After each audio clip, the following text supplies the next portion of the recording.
envoyer l'Abraham Lincoln, c'est bien, mais envoyer de la part des Iraniens un missile hypersonique sur l'Abraham Lincoln, dont on sait que finalement il n'est détecté que quand le missile est déjà dans sa cible, et que les Américains n'ont pas l'équivalent, en termes de protection, on voit bien que les gros ensembles comme ça sont extrêmement vulnérables.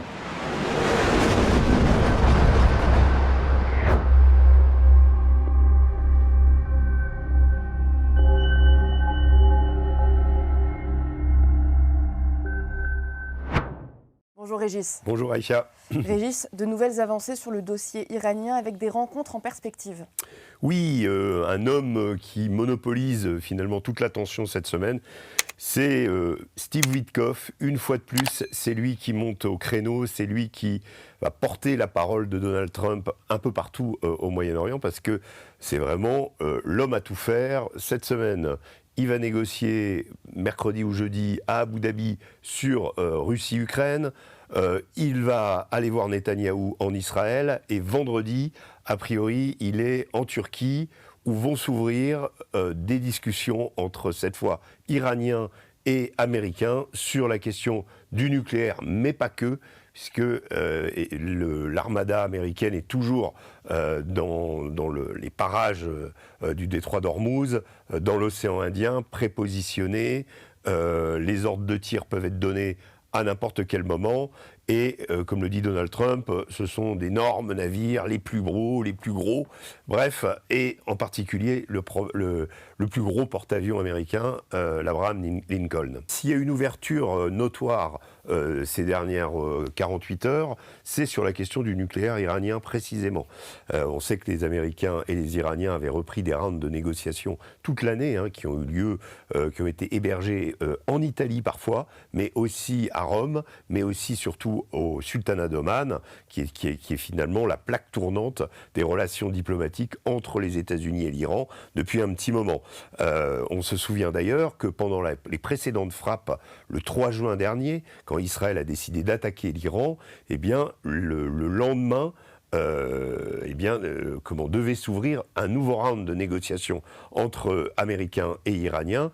Et les Iraniens, d'ailleurs, ont accusé les Américains de les avoir leurrés en laissant penser que tant qu'il y aurait une négociation, les Israéliens n'attaqueraient pas.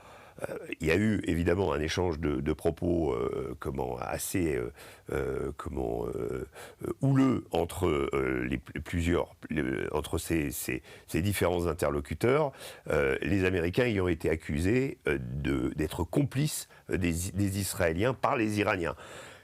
Quoi qu'il en soit, la volonté américaine de mettre la main sur les quelques 440 kg d'uranium enrichi, disent des experts, qui pourrait permettre de fabriquer 2 à 3 bombes atomiques, c'est un point crucial. Et là-dessus, les Iraniens ont accepté de céder, a priori, à condition, d'autre part, qu'on ne touche pas à leur programme balistique et qu'on ne touche pas à leur armement.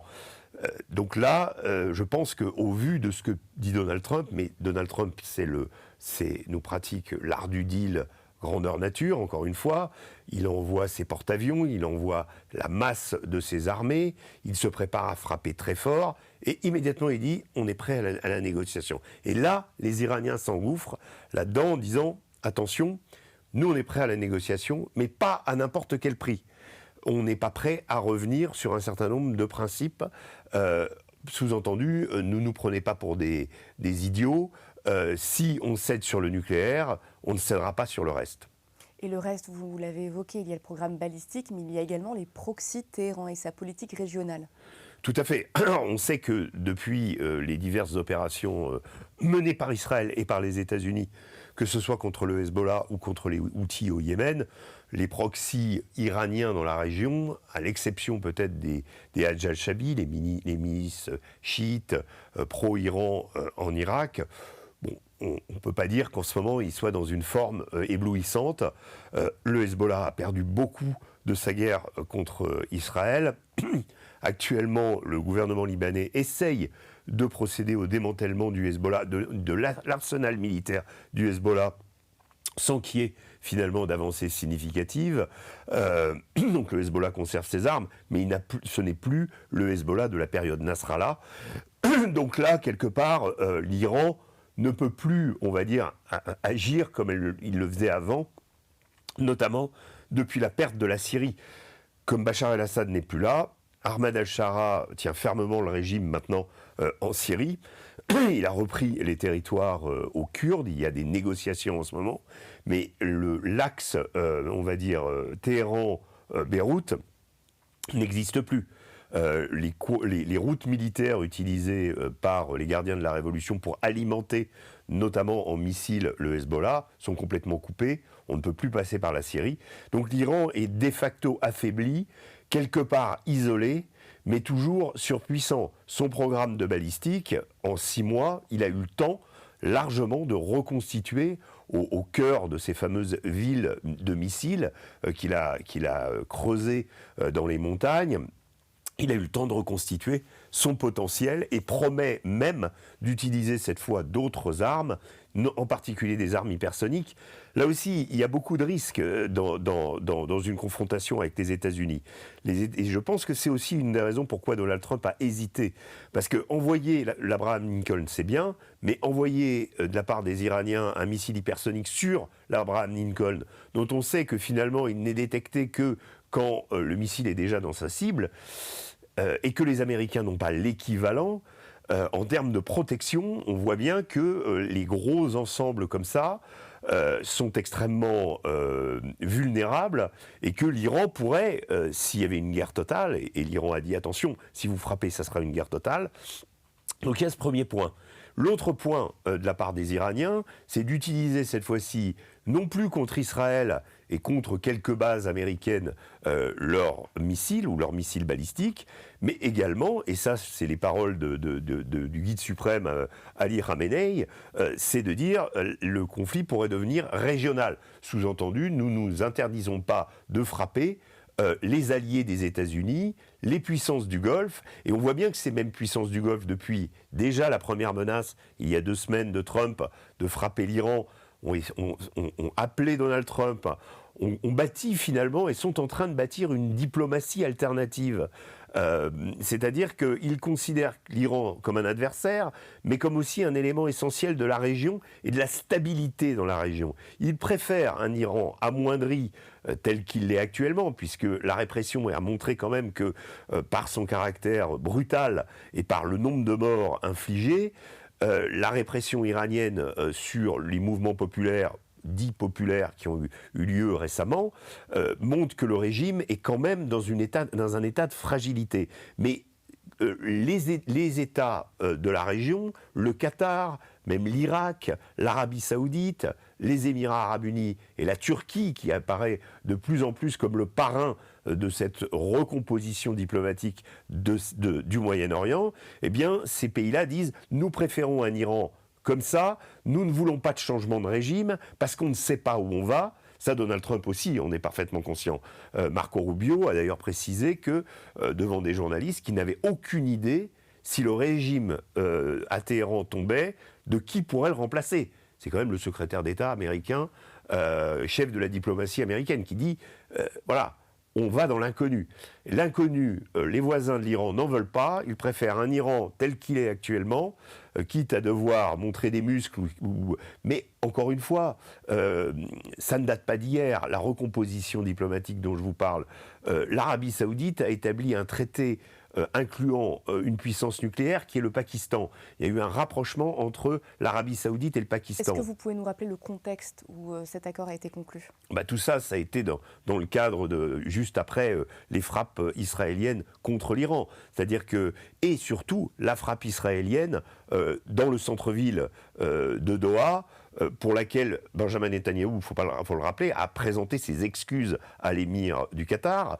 Cette frappe, ça a été peut-être la goutte d'eau qui a fait déborder le vase, ou en tout cas qui a inquiété tout le monde en disant si les Israéliens aujourd'hui sont capables de frapper le Qatar, qui est le pays où il y a la base d'Al-Udaï, qui est la principale base américaine dans la région, c'est que personne n'est en sécurité. D'où l'idée de se rapprocher. Les rapprochements avaient déjà eu lieu. L'Arabie Saoudite et l'Iran ont été à 2 doigts de se faire la guerre.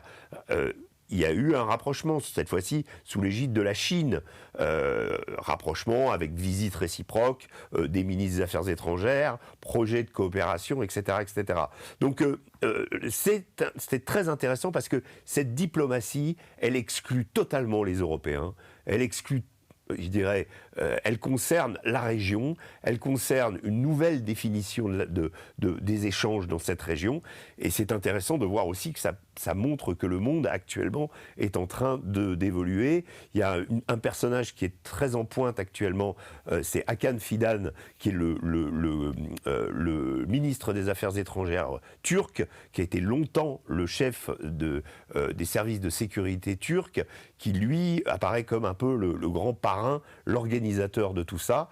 Et si les choses se passent comme elles semblent devoir se passer, eh bien vendredi, il y aura cette négociation entre Américains et Iraniens à Istanbul, en Turquie. Régis, autre point de négociation d'un point de vue iranien, c'est la levée des sanctions. C'est un angle que j'avais déjà traité en disant que la révolte qui vient d'avoir lieu en Iran, je l'avais qualifiée de révolte des ventres vides.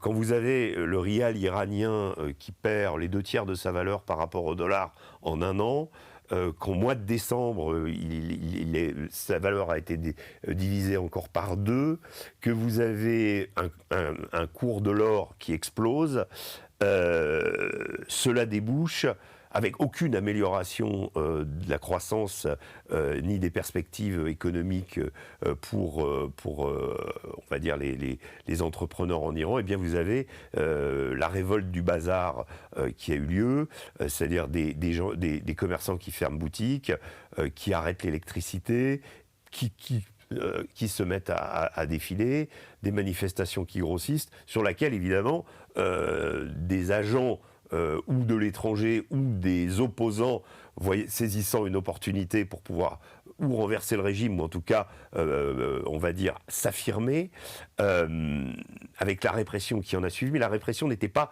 directement liée à ceux à cette révolte des ventres vides. Eh bien, vous n'avez pas beaucoup de choix. Votre peuple sait parfaitement que vous investissez massivement dans les missiles balistiques pour protéger l'Iran, que ce programme coûte énormément et qu'il n'a pas diminué d'intensité. Or, le peuple, lui, il a le ventre vide. Lénine disait « on ne fait pas la révolution quand les gens ne crèvent pas de faim ». Là, en l'occurrence, quand ils sont poussés à bout comme ça, il n'y a plus d'espoir. Donc là, il y a un vrai élément de fragilité. Et je pense que Abbas Araghchi, en particulier, le ministre des Affaires étrangères iranien, qui disait avant que le droit à l'enrichissement, c'était un droit de tous les Iraniens, s'est montré quand même très souple dans ses déclarations. J'ai vu dans une interview à Fred Pleitgen, reporter à CNN à Téhéran, semblait prêt à abandonner le programme nucléaire. Donc ça, c'est une nouveauté. Et je pense que le pari que fait le gouvernement iranien pour continuer, on va dire, à s'accrocher au pouvoir, c'est d'une levée partielle des sanctions qui allégerait l'économie contre, justement, une sorte de troc nucléaire contre sanctions. Après, ça va être long, parce que les sanctions en Iran, elles existent depuis 1979, même avant d'ailleurs. Mais on est dans un pays qui a été le plus sanctionné, le plus sous sanction, peut-être de toute l'histoire du monde. Donc ça va être long, mais il y a déjà des pistes. Il va falloir évidemment regarder de quoi on parle, mais je pense que le calcul, il est là. C'est nucléaire contre levée de sanctions. Comment négocier quand la confiance est complètement rompue, en tout cas du côté iranien? Alors, la confiance est rompue parce qu'il y a eu ces rounds de négociations et il y a eu l'attaque israélienne. Je pense que le verre est dans le fruit à ce moment-là. Il y a eu le retrait du JCPOA par Donald Trump. De Donald Trump déjà, dans son premier mandat, qui était une de ses premières mesures. Essentiellement, il faut le rappeler, même si les Iraniens avaient, on va dire, coché à peu près toutes les cases pas tout à fait. Il y avait encore des zones d'ombre qui étaient où les inspecteurs de la IEA se plaignaient de ne pas pouvoir accéder à tout. Mais globalement, l'Iran appliquait ce qui avait été décidé dans le JCPOA. Et Donald Trump explique que c'est le pire deal qui a été fait pour une simple raison, parce que c'est son prédécesseur, Barack Obama, qui l'a négocié. Et Donald Trump veut défaire, depuis un certain avril 2011 et un certain dîner des correspondants à la Maison-Blanche, où Barack Obama avait humilié Donald Trump en parlant de ses ambitions de se présenter au présidentiel. Donald Trump avait quitté la salle à l'époque, et depuis, la bête noire de Donald Trump, c'est Barack Obama. Et les principales choses qu'il a commencé à faire quand il a été élu en 2016, c'est de se retirer de l'accord de Paris et de se retirer de l'accord de Vienne. Comme par hasard, des accords qui avaient été négociés sous la présidence d'Obama.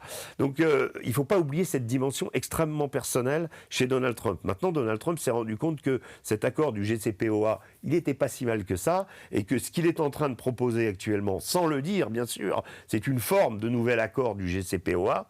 Et l'autre aspect où les négociations finalement n'ont pas permis d'éviter la guerre et les Iraniens se sont sentis trahis, c'est le fameux 3 juin dernier, avec l'attaque massive de la chasse israélienne sur les installations, on va dire, de défense iranienne, sur le siège des gardiens de la Révolution, où Hossein Salami, à l'époque, le chef des gardiens de la Révolution, avait été assassiné. Bref, en plus d'un certain nombre de personnages clés dans le régime, pas tous, puisque l'Iran a résisté et qu'elle a pu mettre en place sa riposte ensuite.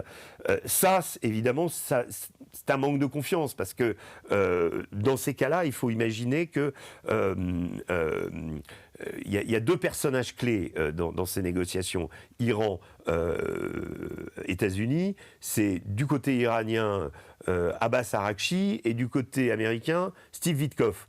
Ces deux personnages-là s'envoient des tweets, dialoguent assez régulièrement. Et quand on promet aux Iraniens une nouvelle séance de négociation et que la veille, les Israéliens décident d'attaquer, il y a le sentiment d'être trahi, il y a le sentiment que... voilà. Donc les Iraniens, de ce point de vue-là, manquent de confiance. Maintenant, je crois que les circonstances dictent aux Iraniens, je le répète, endiguer la crise économique, quitte à y laisser les 440 kilos. Alors, on a appris aussi par l'émissaire, Larijani, qui est parti à Moscou rencontrer Vladimir Poutine, que peut-être il y a peut-être l'hypothèse, c'est que ce stock d'uranium enrichi, peut-être à 60 voire 80%, cet uranium enrichi serait donné aux Russes, un petit peu comme le programme, on s'en souvient, chimique de Bachar el-Assad avait été traité par les Russes. Ça faisait partie d'ailleurs des applications du JCPOA du début. Donc l'idée peut-être est de réactiver ça. Est-ce que les Américains et les Russes vont s'entendre là-dessus? Sans doute.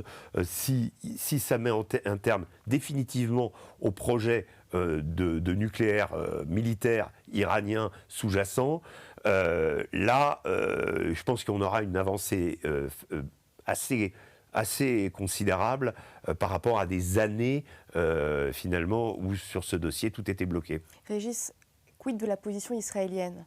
Plaide-t-il pour des négociations ou pour la voie coercitive? La position israélienne, et en particulier Benjamin Netanyahou en ce moment, c'est qu'il va y avoir des élections en Israël.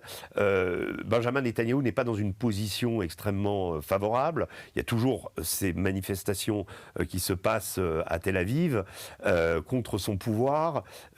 Disons qu'il a toujours une coalition extrêmement fragile. Et on a noté cette fois-ci quand même, par rapport à la séquence précédente et la guerre des 12 jours, que Netanyahou est nettement moins incisif, nettement moins à pousser Trump à intervenir. alors que d'autres personnalités israéliennes sont beaucoup plus vocales, d'autres personnalités américaines aussi pressent Donald Trump, en particulier les néoconservateurs comme Lindsey Graham, qui disent la fenêtre de tir est en train de se refermer, il faut y aller tout de suite. Alors évidemment, qu'est-ce qu'ils utilisent? La souffrance du peuple iranien, etc. Chose qui, en temps ordinaire, leur soucie relativement peu. Mais là, c'est l'argument massu. C'est l'argument massu aussi de l'opposition iranienne qui presse Donald Trump d'intervenir en disant il y a eu 30 000 morts, il y a eu ça a été une répression sanglante. Nous ne pouvons pas laisser nos frères iraniens dans cette position. Et donc, ils voient une chance historique. Mais ils sentent quand même que ces négociations semblent indiquer que cette chance que finalement, pour eux, Donald Trump bombarde l'Iran ou frappe, ou en tout cas peut-être provoque un changement de régime, eh bien, elle est en train de se refermer parce que Donald Trump est plus intéressé par une négociation sur le nucléaire et une stabilisation in fine de la région que... parce qu'il faut voir aussi une chose. 90% du pétrole iranien part en Chine. Si Donald Trump renverse le régime et met un régime à sa botte, évidemment, ça va extrêmement embêter les Chinois.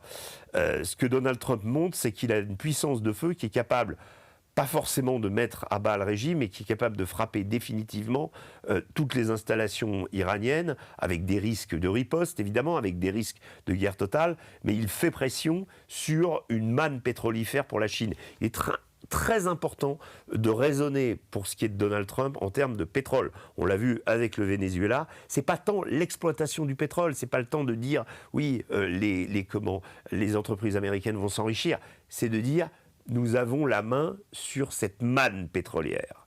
Si les Chinois veulent en acheter, nous sommes d'accord, mais il faut qu'ils passent par nous.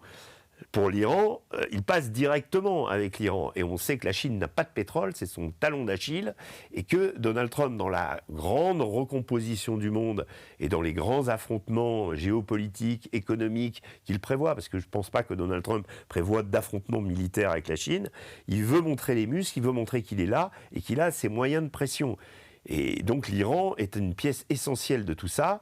Les Chinois n'ont pas montré de disposition particulière, ni comme les Russes, d'intervenir. Les Iraniens avaient agité le chiffon pendant le week-end dernier, qu'il y aurait des exercices militaires dans le détroit d'Ormuz avec la marine russe et la marine chinoise. Les Chinois et les Russes ont démenti, en tout cas pour le moment, et les Iraniens, quand ils ont vu que les négociations allaient s'ouvrir, ont dit bon, nous ajournons ces manœuvres à la mi-février. Sous-entendu, elles ne sont pas complètement éteintes, mais elles pourraient avoir lieu, elles pourraient intervenir à la mi-février. Ce qui voudrait dire quand même que les Chinois aussi, les Iraniens aimeraient bien utiliser les Russes et les Chinois pour se protéger. Imaginez, exercice militaire avec le porte-avions Abraham Lincoln qui est derrière les montagnes du sultanat d'Oman, les Russes et les Chinois dans le détroit d'Ormuz, avec les pétroliers qui passent au milieu. C'est quand même tout l'approvisionnement en hydrocarbures de l'Europe, du Japon, c'est pas les Américains que ça va gêner, mais c'est les Européens, une grosse partie du monde, parce qu'on est quand même dans le détroit d'Ormuz. Ça risque de poser problème, mais pour les Iraniens, c'est un peu une sécurité, c'est une manière de dire non, ils ne frapperont pas parce que les marines chinoises et russes sont là. Les Russes regardent ça d'un œil un peu dubitatif, les Chinois également, en sachant que les accords entre l'Iran, la Chine et l'Iran et la Russie sont quand même énormes. L'Iran a vendu plusieurs milliards d'équipements à la Russie, notamment en drones. La Russie a également fourni beaucoup d'équipements, notamment des batteries de défense antiaérienne S-300 et S-400. Les Chinois également sont partie prenante, fournissent beaucoup de matériel à l'Iran. Mais est-ce que si affrontement il y a, les Russes et les Chinois s'interrogent, est-ce que ça vaut le coup de se battre pour l'Iran ? Peut-être un peu plus que pour le Venezuela, je pense, du point de vue de la Russie. Maintenant, tout ça est affaire de négociation, tout ça est affaire d'entente. Il y a des choses qui se passent en coulisses, il y a des choses très actives, mais je note encore une fois la disparition quasi totale de l'Europe en ce moment sur ces affaires. Elle n'a plus de prise, elle n'a plus de carte, ou très peu, ou on va dire à la marge, avec des pays comme l'Italie ou des pays qui peuvent éventuellement intervenir. Absolument, Régis. Les pays de l'Union européenne qui ont choisi d'intégrer les places d'Aran, les gardiens de la Révolution, comme groupe terroriste. C'est des mots alignés sur un papier, c'est des déclarations, en fait. Quand on veut comprendre où en est, où en est la diplomatie européenne, je pense qu'il y a la diplomatie européenne et française. Il suffit de regarder chaque semaine les propos de Kaja Kallas, chef de la diplomatie européenne, ou celle de Jean-Marc Barrot, notre ministre des Affaires étrangères. Jean-Noël, très cher monsieur. Jean-Noël, pardon, excusez-moi. Qu'il me pardonne. Mais où finalement il fait beaucoup d'emphase, beaucoup de choses. Concrètement, il n'y a pas grand-chose, voilà, à part négocier effectivement, et on peut le saluer, la libération d'un Français en Malaisie ce matin. Voilà, travailler sur des cas concrets comme ça de Français kidnappés dans le monde. La diplomatie française, elle est en berne, elle n'est que dans l'incantatoire, elle n'est que dans le déclaratif, et elle a peu de prise sur ce qui est en train de se passer au Moyen-Orient. Merci Régis. Merci Aïcha.